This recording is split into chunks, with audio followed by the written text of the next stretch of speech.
नमस्कार, pH value में आपका स्वागत है। आज हम स्टार्ट करेंगे एक्सरसाइज 3D। एक्सरसाइज 3D में कोफिशिएंट के रेशियो और कांस्टेंट टर्म के रेशियो को समझना है। इसको समझने के बाद हम एक्सरसाइज 3D को आसानी से सॉल्व कर पाएंगे। हर क्वेश्चन में दो इक्वेशन रहेगी और उसमें हमें कोफिशिएंट का रेशियो और कांस्टेंट टर्म के रेशियो को फाइंड करना है। जैसे एग्जांपल के तौर पर मैंने एक इक्वेशन ले ली है। पहली इक्वेशन है a x plus b y plus c equal to 0। इसमें x का कोफिशिएंट a है, y का कोफिशिएंट b है और c कांस्टेंट टर्म है। और दूसरी इक्वेशन में x का कोफिशिएंट p है, y का कोफिशिएंट q है और r कांस्टेंट है। कोफिशिएंट के रेशियो को हमें लेना है। जैसे a बाय p हम लेंगे, ये पहले इक्वेशन से a लेंगे और दूसरे इक्वेशन से p लेंगे। इसी तरह y का कोफिशिएंट का रेशियो जब लेंगे तो b बाय q लेंगे और कांस्टेंट टर्म का जब रेशियो लेंगे तो c बाय r लेंगे। अब ये जो दोनों गिवन इक्वेशंस हैं ये कंसिस्टेंट होगी और इनकंसिस्टेंट होगी। कंसिस्टेंट तब कहेंगे जब यूनिक सॉल्यूशन होगा। इट मीन्स जब दोनों इक्वेशंस को हम सॉल्व करेंगे तो x और y का जो वैल्यू होगा वो यूनिक होगा, वो एक ही होगा। जो वैल्यू हम निकालेंगे उसके अलावा कोई दूसरा वैल्यू नहीं निकल सकता है। जैसे इसको समझने के लिए जब हम ग्राफ ड्रॉ करेंगे दोनों लाइंस का, तो दोनों लाइंस किसी एक ही पॉइंट पे इंटरसेक्ट करेगी और वो जो पॉइंट होगा वो उस दोनों इक्वेशंस का सॉल्यूशन होगा। वो पॉइंट x और y का वैल्यू देगा। तो हम जानते हैं कि कोई भी दो लाइन एक पॉइंट से ज़्यादा किसी पॉइंट पे इंटरसेक्ट नहीं कर सकती है, इसलिए वो जो एक पॉइंट है वो यूनिक पॉइंट है और वो सॉल्यूशन जो है वो यूनिक सॉल्यूशन है। और इनकंसिस्टेंट तब कहेंगे जब दोनों लाइंस पैरेलल हैं। जब तक दोनों लाइंस इंटरसेक्ट नहीं करेगी तो x और y का वैल्यू नहीं निकलेगा, और लाइंस पैरेलल हैं तो वैल्यू नहीं निकलेगा। इसमें दोनों इक्वेशंस को जब आप सॉल्व करेंगे तो x और y का वैल्यू निकलेगा ही नहीं। जैसे एलिमिनेशन मेथड में जब आप सॉल्व करेंगे तो एक वेरिएबल को जो हम काटते हैं उस तरह से अगर आप सॉल्व करेंगे तो दोनों वेरिएबल कट जाएगा, तो वैल्यू निकलेगा ही नहीं x और y का। और तीसरा होता है इन्फिनाइट नंबर ऑफ सॉल्यूशन। इसमें इन्फिनाइट नंबर ऑफ सॉल्यूशंस होते हैं। एक्स और वाई का जो सॉल्यूशन होता है वो इन्फिनाइट होता है। इसमें दोनों लाइंस का जब हम ग्राफ ड्रॉ करते हैं तो दोनों लाइन एक दूसरे को ओवरलैप कर जाती है, एक दूसरे को कोइंसाइड कर जाती है। इसलिए इसमें नंबर ऑफ सॉल्यूशंस जो होते हैं एक्स और वाई के वो इन्फिनाइट होते हैं। अब हमें बिना कोई मेथड्स के सॉल्व किए हुए इन दोनों इक्वेशंस को बताना है कि ये कंसिस्टेंट होगी या इनकंसिस्टेंट होगी या इन्फिनाइट नंबर ऑफ सॉल्यूशंस होगा। तो इन दोनों इक्वेशंस को हम सॉल्व नहीं करेंगे, ना ग्राफ ड्रॉ करेंगे, ना अलजेब्रिक मेथड से सॉल्व करेंगे, और हमें ये बताना है कि ये दोनों इक्वेशंस कब कंसिस्टेंट होगी। इट मीन्स कब उसका यूनिक सॉल्यूशन होगा। तो जब a बाय पी का रेशियो b बाय क्यू के इक्वल नहीं हो तब ये यूनिक सॉल्यूशन होगा, तब ये कंसिस्टेंट होगा। a बाय पी का जो रेशियो होगा, वो जो वैल्यू होगा, वो नॉट इक्वल्स हो b बाय क्यू के। और इनकंसिस्टेंट तब होगा जब a बाय पी का रेशियो इक्वल हो b बाय क्यू के और नॉट इक्वल्स हो c बाय आर के। और इन्फिनाइट नंबर ऑफ सॉल्यूशंस तब होगा जब a बाय पी का रेशियो इक्वल हो b बाय क्यू के रेशियो से और वो इक्वल हो c बाय आर के रेशियो से। यहाँ एक बात और ध्यान रखनी है कि हमें सिर्फ कोफिशिएंट नहीं देखना, हमें कोफिशिएंट का रेशियो देखना है। जैसे x का कोफिशिएंट a है पहला इक्वेशन में, दूसरा में p है, तो a या p नहीं देखना, a बाय p का जो रेशियो है, जो वैल्यू है, वो हमें देखना है। उसी तरह y के कोफिशिएंट का रेशियो b बाय क्यू को देखना है और कांस्टेंट टर्म के रेशियो c बाय आर को देखना है। इसको याद रखने का मेथड है UNI। U से यूनिक सॉल्यूशन, N से नो सॉल्यूशन और I से infinite number of solution. Ratio तो तीनों में रहेगा ही, एक बार नॉट इक्वल्स यहाँ रहेगा, एक बार नॉट इक्वल्स यहाँ रहेगा। फर्स्ट क्वेश्चन में हमें शो करना है कि ये दोनों जो इक्वेशंस है इसका यूनिक सॉल्यूशन है। तो इसके लिए हम पहले a बाय पी का रेशियो फाइंड करेंगे, तो ये आएगा 3/5, और जब b बाय क्यू का रेशियो फाइंड करेंगे तो ये आएगा 5/3। क्लियरली आप देख सकते हैं कि 3/5 इक्वल नहीं है b/5/3 के। It means a by P not equals to b by P. और जब a बाय पी इक्वल नहीं होता है बी बाई पी के तो वो यूनिक सॉल्यूशन होता है। और जब इसको सॉल्व करेंगे, इसको सॉल्व भी करना है, आप इसको कोई भी मेथड से सॉल्व कर सकते हैं, क्रॉस मल्टीप्लिकेशन मेथड से, एलिमिनेशन मेथड से, सब्स्टिट्यूशन मेथड से। इसको जब आप सॉल्व करेंगे तो x का वैल्यू आएगा -1 और y का वैल्यू आएगा 3। क्वेश्चन नंबर 2 में ये दो इक्वेशंस गिवन है, इसे जब a बाई पी का रेशियो फाइंड करेंगे तो वो आएगा 1/2 और b बाई क्यू का जब वैल्यू फाइंड करेंगे तो वो आएगा -3/1।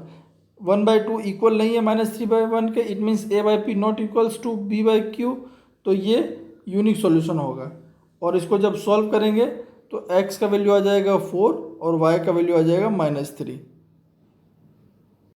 क्वेश्चन नंबर 3 में फर्स्ट इक्वेशन को एलसीएम लेकर सॉल्व करेंगे तो ये आ जाएगा और सेकंड इक्वेशन ये गिवन है, इससे जब a बाई पी का वैल्यू फाइंड करेंगे तो 2/1 आएगा और b बाई क्यू का फाइंड करेंगे तो 3/-2 आएगा। क्लियरली ये कि a by P not equals to b by Q, it means ये यूनिक सॉल्यूशन है। और इसको जब सॉल्व करेंगे तो x का वैल्यू आ जाएगा 6 और y का वैल्यू आ जाएगा 2। क्वेश्चन नंबर 4 में दो इक्वेशंस गिवन है और ये भी गिवन है कि दोनों का यूनिक सॉल्यूशन है और k का वैल्यू फाइंड करना है। तो जब यूनिक सॉल्यूशन होता है तो हम जानते हैं कि a by P not equals to b by Q क्या होता है। तो जब इसका वैल्यू हम पुट करेंगे तो k का वैल्यू आ जाएगा -4 और यहाँ पे नॉट इक्वल्स टू का मतलब ये है कि -4 के अलावा कोई भी वैल्यू अगर होगा तो उससे ये दोनों इक्वेशंस का जो वैल्यू होगा वो यूनिक होगा। सिर्फ और सिर्फ -4 नहीं होना चाहिए, -4 अगर हो जाएगा तो यूनिक सॉल्यूशन नहीं होगा। -4 के अलावा, अदर देन -4, इसके अलावा कुछ भी वैल्यू होगा तो दोनों इक्वेशंस का जो सॉल्यूशन होगा वो यूनिक होगा। क्वेश्चन नंबर 5 में भी k का वैल्यू फाइंड करना है और गिवन है कि ये दोनों इक्वेशंस का जो सॉल्यूशन है वो यूनिक है। तो जब हम a by P not equals to b by Q में जब पुट करेंगे तो k का वैल्यू आएगा not equals to -2/3। It means k का वैल्यू -2/3 के अलावा कोई भी रियल नंबर होगा तो उससे ये दोनों इक्वेशंस का सॉल्यूशन यूनिक ही आएगा। सिर्फ -2/3 नहीं होना चाहिए, अदर देन -2/3। क्वेश्चन नंबर 6 में k का वैल्यू फाइंड करना है और ये गिवन है कि ये दोनों इक्वेशंस का सॉल्यूशन यूनिक है। तो यूनिक सॉल्यूशन के लिए हम जानते हैं कि a by P not equals to b by Q होता है। तो जब इसका वैल्यू पुट करेंगे तो k का वैल्यू आएगा not equals to -14/5। It means -14/5 के अलावा कोई भी रियल नंबर पुट करेंगे तो उससे दोनों इक्वेशंस का सॉल्यूशन यूनिक आएगा। सिर्फ -14/5 नहीं होना चाहिए, अगर हम -14/5 पुट कर देंगे तो दोनों इक्वेशन का सॉल्यूशन यूनिक नहीं रहेगा। क्वेश्चन नंबर 7 भी सेम है, k का वैल्यू फाइंड करना है और ये गिवन है कि दोनों इक्वेशंस का सॉल्यूशन यूनिक है। तो k का वैल्यू आएगा not equals to -4। Question number 8 में k का वैल्यू फाइंड करना है और ये गिवन है कि ये दोनों इक्वेशंस का सॉल्यूशन यूनिक है। तो यूनिक सॉल्यूशन होने के लिए हम जानते हैं कि a by P not equals to होना चाहिए b बाई क्यू के। तो a बाई पी का जब हम वैल्यू फाइंड करेंगे तो वो आएगा 2 और b बाई क्यू का जब हम वैल्यू फाइंड करेंगे तो वो आएगा 5/3। तो ये क्लियरली है कि ये दोनों जो है एक दूसरे के इक्वल नहीं है।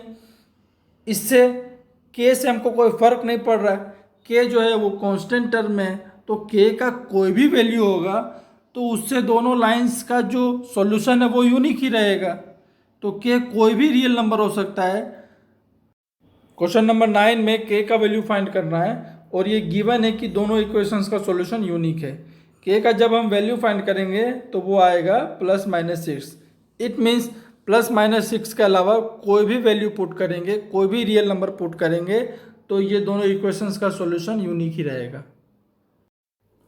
क्वेश्चन नंबर 10 में दो इक्वेशंस गिवन है और शो करना है कि ये दोनों इक्वेशंस का इन्फिनाइट नंबर ऑफ सॉल्यूशंस होगा। तो दोनों इक्वेशन से पहले a by P, b by Q और c बाई आर फाइंड करेंगे और ये तीनों इक्वल निकलेगा। तो जब ये तीनों इक्वल हो जाता है, a by P equal to b by Q equal to c by R, तो इट मीन्स इसका इन्फिनाइट नंबर ऑफ सॉल्यूशंस होता है। क्वेश्चन नंबर 11 में शो करना है कि दोनों इक्वेशंस का नो सॉल्यूशन है। इट मीन्स दोनों इक्वेशंस को जब आप सॉल्व करेंगे तो ना x का वैल्यू निकलेगा ना y का वैल्यू निकलेगा। तो इसको शो करने के लिए हम a बाई पी का रेशियो निकालेंगे जो 2/3 आएगा, फिर b बाई क्यू का रेशियो निकालेंगे जो 2/3 आएगा, और c बाई आर का रेशियो निकालेंगे जो 11/21 आएगा। तो a बाई पी इक्वल हो जाएगा b बाई क्यू के, और ये नॉट इक्वल्स हो जाएगा c बाई आर के। जब ये इस फॉर्म में होता है तो it means it has no solution. Question number 12 में k का वैल्यू फाइंड करना है और दो कंडीशन है। पहला कंडीशन है कि दोनों इक्वेशंस का यूनिक सॉल्यूशन है, और दूसरा कंडीशन है कि दोनों इक्वेशंस का नो सॉल्यूशन है। तो दोनों कंडीशन में k का वैल्यू फाइंड करना है। तो हम पहले यूनिक सॉल्यूशन में k का वैल्यू फाइंड करेंगे। तो हम जानते हैं कि यूनिक सॉल्यूशन जब होता है तो a by P not equals to b by Q का होता है। तो इसमें जब हम वैल्यू पुट करेंगे तो k का वैल्यू आ जाएगा -2/3। इट मीन्स k का वैल्यू अदर देन -2/3 के अलावा कुछ भी होगा तो उससे ये दोनों इक्वेशंस का सॉल्यूशन यूनिक होगा। सेकंड कंडीशन है कि दोनों इक्वेशंस का नो सॉल्यूशन हो। तो नो सॉल्यूशन के लिए हम जानते हैं a बाई पी का रेशियो इक्वल होना चाहिए b बाई क्यू के, और ये नॉट इक्वल्स होना चाहिए c बाई आर के रेशियो के। तो जब हम a by P b by Q और c बाई आर का रेशियो फाइंड करेंगे तो इससे k का वैल्यू निकलेगा -3/2। इट मीन्स जब k का वैल्यू -3/2 हम पुट करेंगे उस समय ये दोनों इक्वेशंस का सॉल्यूशन नो सॉल्यूशन होगा, x और y का कोई वैल्यू नहीं निकलेगा। क्वेश्चन नंबर 13 भी सेम है, k का वैल्यू फाइंड करना है। दो इक्वेशंस गिवन है। पहला कंडीशन है कि दोनों इक्वेशंस का सॉल्यूशन यूनिक है, और दूसरा कंडीशन है कि दोनों इक्वेशंस का सॉल्यूशन नो सॉल्यूशन है। तो यूनिक सॉल्यूशन के लिए जब हम निकालेंगे तो इससे k का वैल्यू आ जाएगा not equals to 6। It means k का वैल्यू 6 के अलावा कोई भी रियल नंबर होगा तो उससे इस दोनों इक्वेशंस का सॉल्यूशन यूनिक होगा। और जब यही दोनों इक्वेशंस का हम नो सॉल्यूशन कंडीशन में k का वैल्यू फाइंड करेंगे तो उसमें k का वैल्यू 6 आएगा। इट मीन्स जब हम 6 पुट करेंगे तो ये दोनों इक्वेशंस का नो सॉल्यूशन होगा। इस दोनों इक्वेशन से x और y का वैल्यू नहीं फाइंड कर सकते हैं। हम इसको अगर किसी भी मेथड से सॉल्व करेंगे तो उससे ना x का वैल्यू आएगा ना y का वैल्यू आएगा। क्वेश्चन नंबर 14 भी सेम है, k का वैल्यू फाइंड करना है जब यूनिक सॉल्यूशन हो, दूसरा कंडीशन की कोई सॉल्यूशन नहीं हो, और तीसरा सॉल्यूशन जब इन्फिनाइटली मेनी सॉल्यूशन हो। तो यूनिक सॉल्यूशन के लिए k का वैल्यू आएगा not equals to 10, it means other than 10, और नो सॉल्यूशन के लिए आएगा k का वैल्यू 10। और जब k का वैल्यू हम फाइंड करना चाहेंगे इन्फिनाइट मेनी सॉल्यूशन के लिए तो ये कंडीशन फुलफिल होना चाहिए कि a बाई पी का रेशियो इक्वल हो जाए b बाई क्यू के रेशियो से, और वो इक्वल हो जाए c बाई आर के रेशियो से। लेकिन जब हम a बाई पी का b बाई क्यू का और c बाई आर का रेशियो निकालेंगे और इसको इक्वल करके k का वैल्यू निकालना चाहेंगे तो k का ऐसा कोई भी वैल्यू नहीं आएगा जिससे कि ये तीनों टर्म आपस में इक्वल हो जाए। इसलिए k का कोई भी वैल्यू नहीं है जिससे कि इस दोनों लाइंस का सॉल्यूशन इन्फिनाइट हो जाए। नेक्स्ट क्वेश्चन नंबर 15 में k का वैल्यू फाइंड करना है जब कंडीशन ये है कि दोनों लाइंस का इन्फिनाइट नंबर ऑफ सॉल्यूशंस है। तो जब हम इन्फिनाइट नंबर ऑफ सॉल्यूशंस के लिए a by P equal to b by Q equal to c by R कर देंगे तो k का वैल्यू निकल जाएगा 7। क्वेश्चन नंबर 16 भी सेम है, k का वैल्यू फाइंड करना है जबकि दोनों लाइंस का इन्फिनाइट नंबर ऑफ सॉल्यूशंस है। इसमें भी जब हम a by P equal to b by Q equal to c by R करेंगे तो k का वैल्यू निकल जाएगा 5। क्वेश्चन नंबर 17 भी सेम है, k का वैल्यू फाइंड करना है जब दोनों लाइंस का इन्फिनाइट नंबर ऑफ सॉल्यूशंस है। इसमें k का वैल्यू निकल जाएगा 2। क्वेश्चन नंबर 18 भी सेम है, k का वैल्यू फाइंड करना है जब दोनों लाइंस का इन्फिनाइट नंबर ऑफ सॉल्यूशंस है। इसमें k का वैल्यू निकल जाएगा 4। क्वेश्चन नंबर 90 में भी k का वैल्यू फाइंड करना है जब दोनों लाइंस का इन्फिनाइट नंबर ऑफ सॉल्यूशंस है।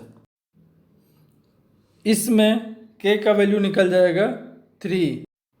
क्वेश्चन नंबर 20 में भी k का वैल्यू फाइंड करना है जब दोनों लाइंस का इन्फिनाइट नंबर ऑफ सॉल्यूशंस है। इसमें k का वैल्यू निकल जाएगा 6। क्वेश्चन नंबर 21 में a और b का वैल्यू फाइंड करना है जबकि दोनों लाइंस का इन्फिनाइट नंबर ऑफ सॉल्यूशंस है। इसमें जब a by P equal to B by Q equal to C by R करेंगे तो इससे दो इक्वेशन बनेगा। पहला इक्वेशन ये बनेगा और दूसरा इक्वेशन -18 इक्वल टू -2 + 4b। इससे b का वैल्यू -4 निकल जाएगा और ये -4 जब इस इक्वेशन में पुट करेंगे तो इससे a का वैल्यू 3 निकल जाएगा। क्वेश्चन नंबर 22 में भी a और b का वैल्यू फाइंड करना है जबकि दोनों लाइंस का इन्फिनाइट नंबर ऑफ सॉल्यूशंस है।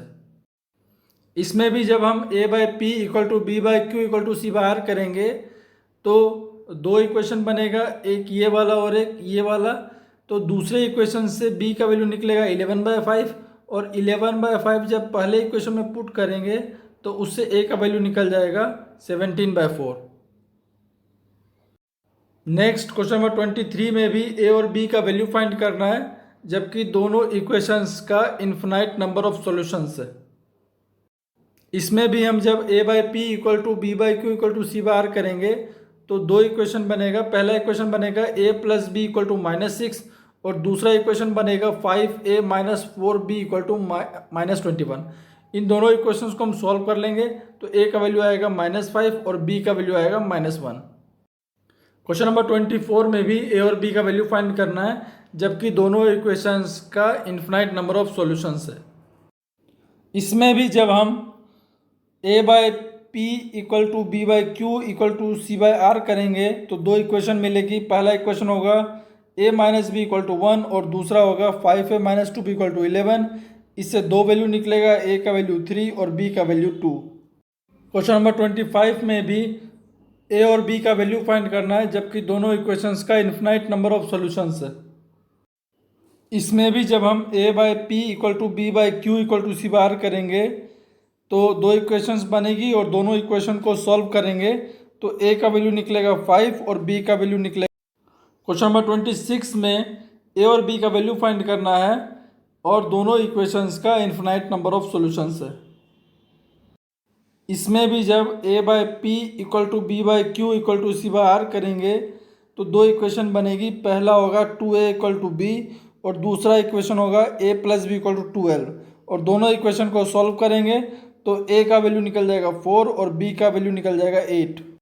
क्वेश्चन नंबर 27 में k का वैल्यू फाइंड करना है जबकि दोनों लाइंस का कोई सॉल्यूशन नहीं है। तो नो सॉल्यूशन के लिए जब हम a by P equal to B by Q not equals to C by R करेंगे तो इससे k का वैल्यू निकल जाएगा 16। इट मीन्स जब 16 पुट करेंगे तो दोनों इक्वेशंस का कोई सॉल्यूशन। क्वेश्चन नंबर 28 में भी k का वैल्यू फाइंड करना है। दोनों इक्वेशंस गिवन है और दोनों का नो सॉल्यूशन है। तो नो सॉल्यूशन के लिए जब k का वैल्यू फाइंड करेंगे तो k का वैल्यू निकलेगा 6। इट मीन्स जब 6 पुट करेंगे तो दोनों इक्वेशन का कोई सॉल्यूशन। इसमें जब आप ये दोनों टर्म लेके k का वैल्यू निकालेंगे तो k का वैल्यू 6 निकलेगा। k मस्ट बी 6 तो दोनों इक्वेशंस का नो सॉल्यूशन होगा। लेकिन जब ये दोनों टर्म लेके सॉल्व करेंगे तो k का वैल्यू निकलेगा not equals to -6। It means k का वैल्यू -6 नहीं होना चाहिए। तो पहला केस से जिससे हमने 6 निकाला था वो सही है। इट मीन्स k का वैल्यू 6 होगा तो दोनों इक्वेशंस का सॉल्यूशन नो सॉल्यूशन होगा। क्वेश्चन नंबर 29 में भी k का वैल्यू फाइंड करना है। दोनों इक्वेशंस गिवन है और दोनों का नो सॉल्यूशन है। तो a by P equal to B by Q not equals to C by R करेंगे तो इससे k का वैल्यू निकल जाएगा -10। It means k not equals to जब -10 होगा तो इस दोनों इक्वेशंस का नो सॉल्यूशन होगा। नेक्स्ट क्वेश्चन नंबर 30 में जब हम k का वैल्यू फाइंड करेंगे तो इस दोनों टर्म से k का वैल्यू आएगा +-6, या तो +6 या -6। और जब इस दोनों टर्म से हम k का वैल्यू फाइंड करेंगे तो k का वैल्यू नॉट इक्वल्स टू 6 आएगा। इट मीन्स k का वैल्यू 6 नहीं होना चाहिए। तो पहला केस है जो हमने दो वैल्यू निकाला था +6 और -6, तो हम +6 को काट देंगे, -6 रहेगा। इट मीन्स के का वैल्यू जब -6 होगा तो इस दोनों इक्वेशंस का नो सॉल्यूशन होगा। आज का हमारा लास्ट क्वेश्चन है क्वेश्चन नंबर 31। इसमें आप देख सकते हैं कि कांस्टेंट टर्म नहीं है। 5x - 3y = 0 ये पहला इक्वेशन है, और दूसरा इक्वेशन है 2x + ky = 0। तो इसमें कांस्टेंट टर्म नहीं है, ऐसा इक्वेशंस को होमोजीनियस इक्वेशन बोलते हैं। A linear equation is called homogeneous equation if it's constant term is 0। तो जब कांस्टेंट टर्म 0 होता है तो ये होमोजीनियस है, और होमोजीनियस में नॉन जीरो का कंडीशन है a/p इक्वल होना चाहिए b/q के। तो जब हम इससे k का वैल्यू फाइंड करेंगे तो k का वैल्यू निकलेगा -6/5। आज के लिए बस इतना ही। जल्द मिलेंगे एक्सरसाइज 3E वर्ड प्रॉब्लम के सॉल्यूशन के साथ। आज की वीडियो अगर अच्छी लगी हो तो लाइक कीजिए, शेयर कीजिए, सब्सक्राइब कीजिए, और अगर किसी में कोई डाउट है तो कमेंट बॉक्स में कमेंट कीजिए, उसका सॉल्यूशन मैं आने वाली वीडियो में दूंगा। तब तक के लिए घर में रहिए, स्वस्थ रहिए, खुश रहिए। धन्यवाद।